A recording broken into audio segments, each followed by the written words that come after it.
Price lord. Jesus in ministry சார்பாக உங்களை வாழ்த்தி வரவேற்கிறேன். தானியேலின் 21 நாள் முழங்கால் யுத்த ஜெபத்தில் தேவனாகிய கர்த்தர் உங்களுக்கோடு பேசுகிறதான வார்த்தை 1 பேதுரு 3:11. பொல்லாப்பை விட்டு நீங்கி நன்மை செய்து சமாதானத்தை தேடி அதை பின்தொடர கடவன். எனக்கு பிரியமான தேவச்சனமே, இந்த காலை வேளையில் தேவனாகிய கர்த்தர் உங்களோடு பேசுகிறதான வார்த்தை என்னவென்று சொன்னால், நீங்கள் பொல்லாப்பை விட்டு நீங்கும்படியாக தேவன் இன்று காலையில் வேலையில் விரும்புகிறார். ஆமென். நான் என்ன பொல்லாப்பம் செஞ்சேன் அப்படின்னு நீங்கள் யோசிச்சு பார்த்தீங்கன்னா, ஒரு விஷயம் நீங்களே உங்களை சுய பரிசோதனை செய்து பாருங்கள். வேத வசனத்துக்கு ஒப்பிட்டு நீங்கள் செய்கிற காரியங்களை யோசித்து பாருங்கள். தேவன் இந்த நாளில் உங்களோட வாழ்க்கையை மாற்றும்படியாக வந்திருக்கிறார். ஆமென். எத்தனையோ நாட்கள் உங்கள் வாழ்க்கையில் பணப்பற்றாக்குறை, கடன், அநேக குடும்ப பிரச்சனைகள், ஒரு சமாதானம் இல்லாத சூழ்நிலை, இப்படிப்பட்ட காரியங்களுக்காக நீங்கள் அநேக நேரங்களில் தேவ சமூகத்தில் காத்திருந்து வெறுத்து போய் இருக்கிற இந்த சூழ்நிலையில் கர்த்தர் எனக்கு எப்படியாவது ஒரு நன்மை செஞ்சுட்டா நல்லா இருக்குமே அப்படின்னு சொல்லி ஏக்கத்தோடு பார்க்கறதான அந்த குரல்களையும் அந்த கண்களையும் தேவனாகிய கர்த்தர் அந்த பெருமூச்சின் சத்தத்தையும் இந்த நாளில் பார்த்து உங்களுக்கு நன்மை செய்யும்படியாக தேவன் இந்த நாளில் உங்களோடு பேசுகிறார். அவர் உங்களுக்கு நியமிக்கப்பட்ட ஓட்டத்தின்படி நீங்கள் ஓடுங்க. அதாவது உங்களுடைய வாழ்க்கையில் கர்த்தர் உங்களுக்கு கொடுத்துருக்க தாளந்தின்படி நீங்கள் எதை செய்தாலும் அது வாய்க்கும். எனக்கு என்ன தாளந்து இருக்குன்றது இல்லை, உங்களுக்கு கண்டிப்பாக தாளந்துகளை கர்த்தர் கொடுத்துருப்பார். இந்த பூமியில் வாழணும்னா ஏதாவது ஒரு தாளந்து நம்மளுக்கு இருக்கணும். நிச்சயமாக கர்த்தர் உங்களுக்குன்ற ஒரு தாளந்தை வைத்திருப்பார். நம்ம அந்த தாளந்தை பயன்படுத்தும் பொழுது பரிசுத்த ஆவியானவர்கிட்ட உதவி கேட்டு, என் தாளந்தின்படி எனக்கு நியமிக்கப்பட்ட ஓட்டத்தின்படி என்னை எடுத்து பயன்படுத்துங்கப்பான்னு சொல்லி நீங்கள் ஜெபிக்கும் பொழுது கர்த்தர் உங்களுக்கு சில காரியங்களை உணர்த்துவார். சில காரியங்களை உங்களுக்கு நினைப்புக்கு வருதா, அது மூலியமாக பிசாசு உங்களுக்கு ஏதோ ஒரு பெரிய தந்திரமான காரியங்களை கொண்டு வரான்னு தான் அர்த்தம். ஆவியானவர் ஒரு சில பழைய காரியங்கள் இல்லை ஒரு சில செய்த காரியங்கள், அதில் நீங்கள் என்ன மனஸ்தாபப்பட்டிருப்பீங்க அப்படின்ற காரியங்களை உங்கள் சிந்தையில் மறுபடியும் கொண்டு வரும் பொழுது அதை விட்டு விலகும்படியாக நீங்கள் அவங்கள மன்னிச்சோ இல்லை அவங்களுடைய காரியங்களை விட்டு விலகியோ நீங்கள் ஜெபம் பண்ணுங்க. ஜெபிக்கும் பொழுது கர்த்தர் உங்களை அதிலேருந்து விடுதலையாக்கி பிசாசு வைத்திருக்கிறதான தந்திரமான சூழ்ச்சியிலேருந்து உங்களை தேவன் விடுதலையாக்குவார். ஆமென்.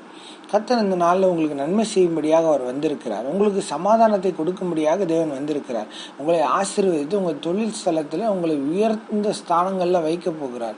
ஆமென். நீங்கள் கைட்டு செய்கிற பிஸ்னஸ் டாப் லெவலில் போகும். ஆமென். கர்த்தர் இந்த காலை வேளையில் உங்களுக்கு உணர்த்துக்கிற காரியங்களை உங்களுடைய சிந்தையில் சில நேரங்களில் ஒரு சில பேர் செய்த காரியங்கள் ஒரு ஞாபகத்துக்கு வரும்.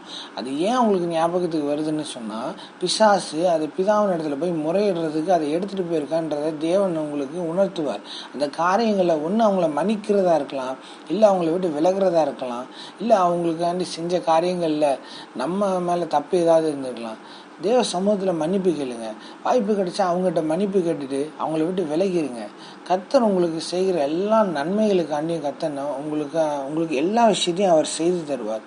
அவர் உங்களுக்கு நன்மையான காரியங்களை உங்களோட வாழ்க்கையில் அனுமதித்து வைத்திருக்கிறார். ஆமென். இந்த நாளில் இந்த காலை வேளையில் ஒப்பு கொடுத்து ஜெபிக்கிறீங்களா? என்னோட கூட சேர்ந்து ஜெபிங்க பார்க்கலாம். அன்பின் பரலோக தகப்பனே, இந்த நல்ல வேலையை நன்றி செலுத்துகிறோம்ப்பா. ஆண்டவரே, எங்களுக்கு நன்மை செய்யும்படியாக நீ சுற்றி திரிகிறதற்காக நன்றி செலுத்துகிறோம்ப்பா. எங்கள் வாழ்க்கையில் நாங்கள் அநேகருக்கு ஆண்டவரே சமாதான குலைச்சலை உண்டு பண்ணும்படியாக ஆண்டவரே அநேக பொல்லாப்பான காரியங்கள் நாங்கள் செய்திருக்கலாம்ப்பா. ஆண்டவரே, ஆவியானவர் எங்களுக்கு உணர்த்துற காரியங்கள் நாங்கள் அசால்ட்டாக நாங்கள் எண்ணிருக்கலாம். ஆண்டவரை இயேசுவின் நாமத்தினால் பிசாசு விதித்து இருக்கிற எல்லா தந்திரமான சூழ்ச்சிகளை இயேசுவின் நாமத்தினால முறியடிக்கிறோம்ப்பா. ஆண்டவரே, எங்களை ஆவி ஆத்மா சரீர சிந்தை ரத்தம் எல்லாத்தையும் ஒப்புவிக்கிறோம். ஆண்டவரே, என்னோட வாயின் வார்த்தைகள், இருதயத்தின் தியானங்கள், ஆண்டவரே இருதயத்தில் நாங்கள் யோசிக்கிற காரியங்கள், எல்லா காரியங்களும் தேவ சமூகத்தில் வெளிப்படையா இருக்குது. ஆண்டவரே, இந்த காலை வேளையில் எங்களை ஒப்பு கொடுக்கிறோம்.